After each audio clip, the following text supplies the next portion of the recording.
আসসালামু আলাইকুম ভিউয়ার্স, আপনাদের সামনে একটি CRT TV box TV customer দিয়েছে সার্ভিসিং করার জন্য। তো ওরা বলছে যে পাওয়ার আসে না। তো আমরা প্রাথমিকভাবে দেখবো যে কী অবস্থা।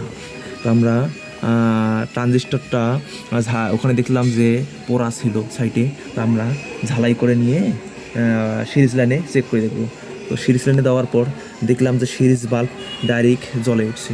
তার মানে এখানে ডাইরেক্ট শর্ট আছে। তো আমরা প্রাথমিকভাবে কী করব,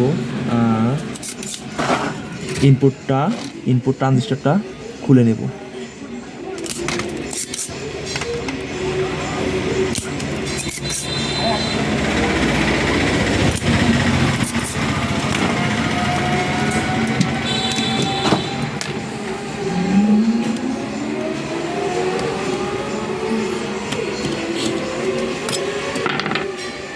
তো ইনপুট ট্রানজিস্টরটা খুলে নিয়ে আমরা অন্য একটি ইনপুট লাগাবো, কিন্তু আমাদের কাছে এই মুহূর্তে ইনপুট ট্রানজিস্টর নেই। তো আমরা একটি কেলি আছে, তা আমরা কেলিটি ব্যবহার করব।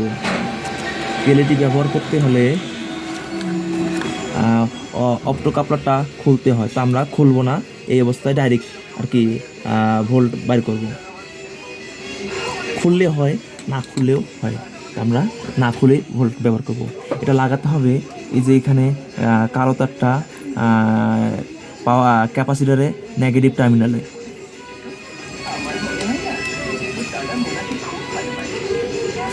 এবং লাল তারটা ট্রানজিস্টরের মাঝখানের টার্মিনালে সংযোগ করে দেব।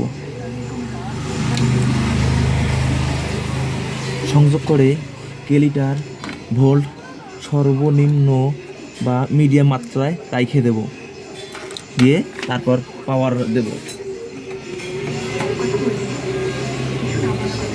তো পাওয়ার দেওয়ার পর এবার আমরা ভোল্টেজ চেক করে দেখবো যে কী অবস্থা।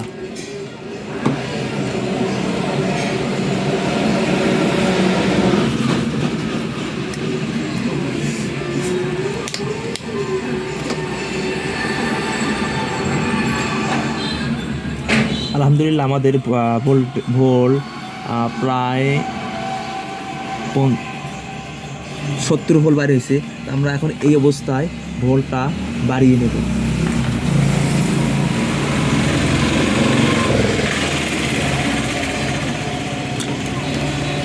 বাড়িয়ে নিয়ে আমরা চেক দেব কি অবস্থা। আমাদের ভোল্ট এখন মাত্র 105 ভোল্ট আছে, পারফেক্ট ভোল্ট। এইভাবে আমরা কেলি দিয়ে সিআরটি টিভি বা এলইডি টিভি ভোল্ট বাইর করতে পারবো। ভিডিওটা দেখার জন্য সকলকে ধন্যবাদ।